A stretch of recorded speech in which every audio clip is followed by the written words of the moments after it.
ओम।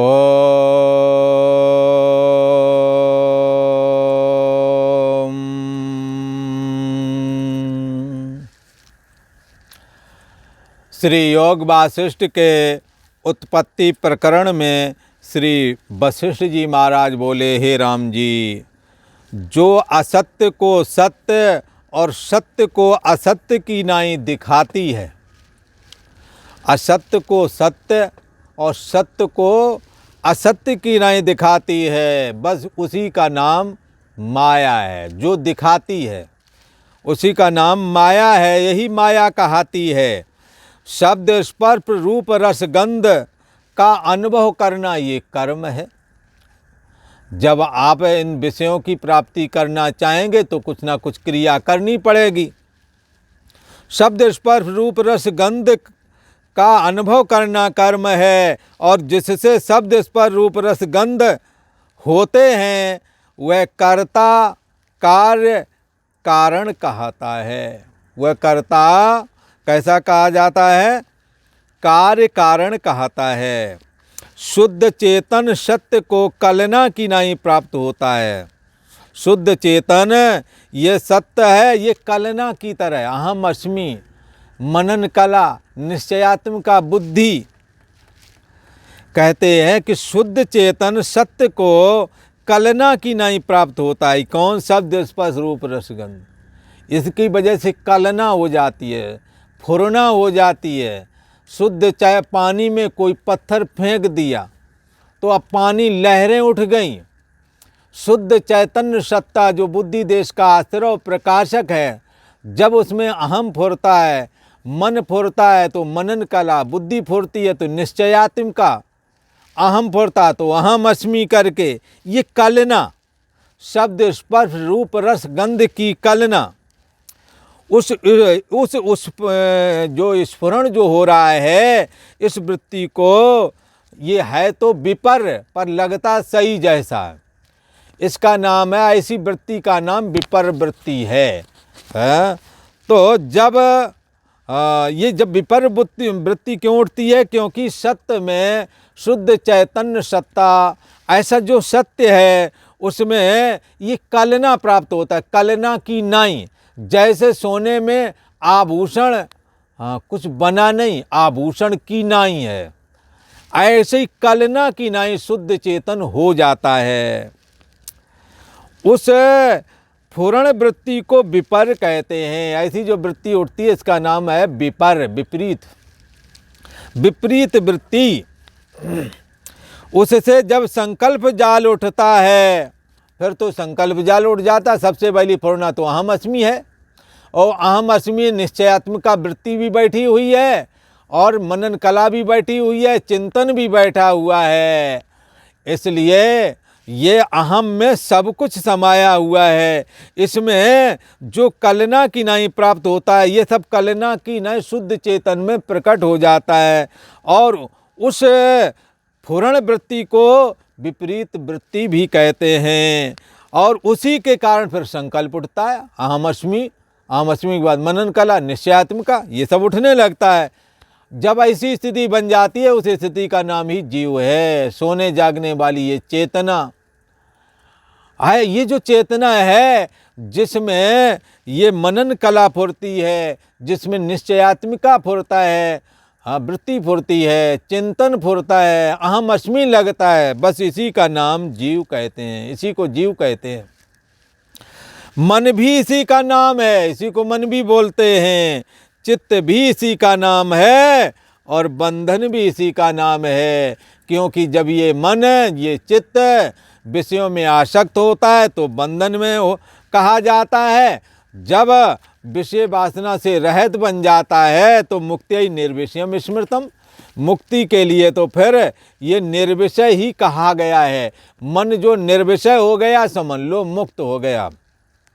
वासना के सहित का नाम बंधन है, और वासना रहित का नाम मुक्ति है।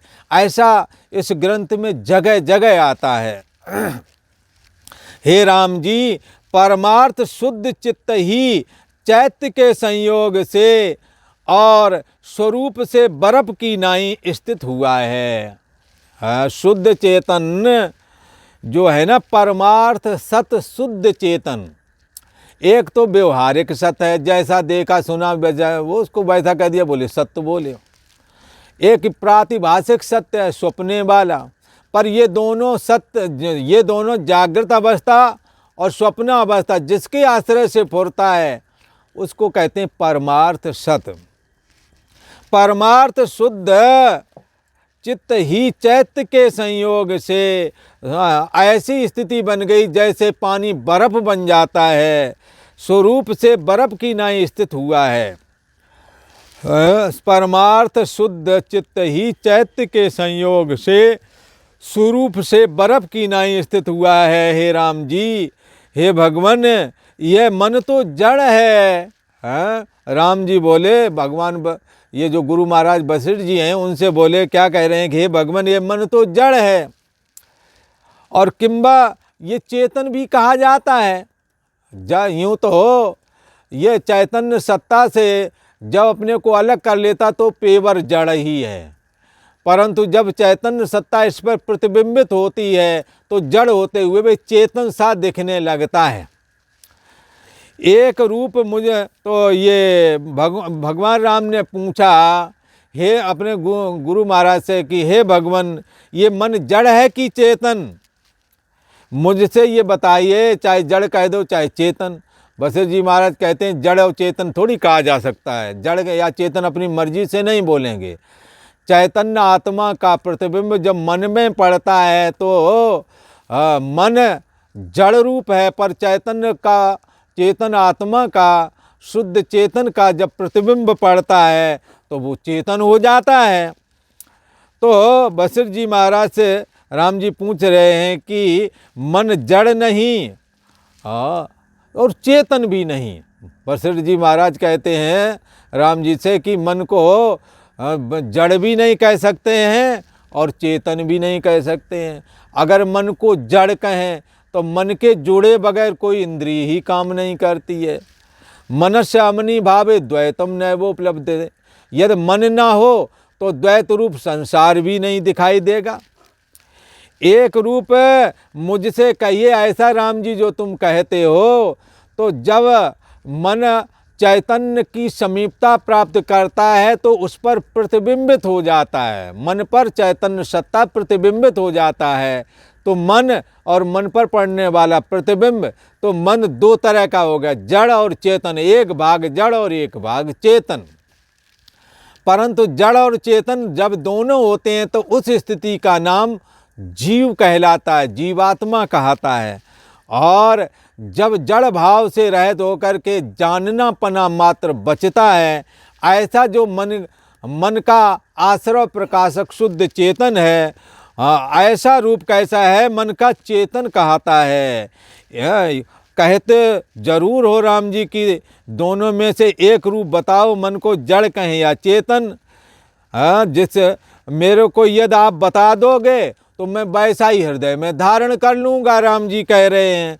श्री वशिष्ठ जी महाराज बोले, हे राम जी, मन जड़ नहीं और चेतन भी नहीं, क्योंकि स्वयं की अपनी चेतना मन में नहीं है। मन पर स्वयं शुद्ध आत्मा ही प्रतिबिंबित होता है, जिससे कि मैं हूँ लगता है। मन जड़ भी नहीं और चेतन भी नहीं, जड़ और चेतन की गांठ के मध्य भाग का मन नाम कहाता है। जब देह मन और इंद्रियों से जुड़ जाता है तब देहा शक्ति और मनन कला से प्रभावित होकर के परछन्न व्यक्ति विशेष जीव कहलाता है, ये मन है। और जब मन इससे रहित हो जाता है तो चेतन बन जाता है। जैसे जो लहर पानी में डूब गई, H2O मात्र हो गई, और पानी से ऊपर आ गए तो पानी होते हुए भी वो दिखती है लहर के रूप में।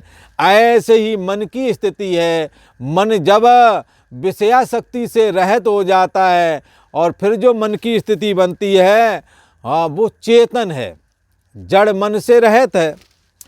तो मन को जड़ भी नहीं कह सकते और चेतन भी नहीं कह सकते, क्योंकि स्वतंत्र वजूद मन का नहीं है। और जड़ यदि कहें तो ये भी नहीं कह सकते, क्योंकि इस मन के द्वारा, जिसे आप जड़ कहते हो, ये जब इंद्रियों से जुड़ता है तब इंद्रियां भी सक्रिय होती हैं। मन के जुड़े बगैर कोई भी कार्य सिद्ध होता नहीं। तो मन जड़ है ऐसा कैसे कहें? नहीं कह सकते। इसलिए मन को ना तो जड़ कह सकते और ना ही चेतन कह सकते हैं। मन तू ज्योत स्वरूप है, अपना मूल पहचान। तू ज्योति स्वरूप है, शुद्ध चैतन्य सत्ता मात्र है। केवल अपनी विषया शक्ति को अलग कर ले तो मनस्य अमनि भावे द्वैतम नैवोपलभते। मनेव मनुष्याणाम कारणम बंध मोक्षयो। ये मन ही बंधन और मुक्ति का कारण है। जो विषयों में आसक्त मन है वो बंधन का कारण है। जो विषयों से अपने को रहत जिसने बना लिया वही वाला मन मुक्ति का कारण बनता है। परंतु जो विषयों से युक्त है वो जड़ भाग को पकड़े हुए है। हाँ, तो जड़ और चेतन मिला हुआ है। तो गांठ के मध्य भाग का नाम, जैसे हे राम जी, मन जड़ भी नहीं और चेतन भी नहीं। जड़ चेतन की गांठ के मध्य भाव का नाम मन है। जो जड़ को भी चेतन करे, तो जड़ करे चैतन्य। अस समर्थ रघुनायक भज जीव जे धन। ये चैतन्य सत्ता कैसा है? सब में समाया हुआ है और जीव रूप में ये विषयों से आसक्त होता है तो जड़ हो जाता है। जब विषयाशक्ति का त्याग कर देता है तो ये मन ज्योति रूप हो जाता है और मुक्ति का कारण बन जाता है। और आज इतना ही।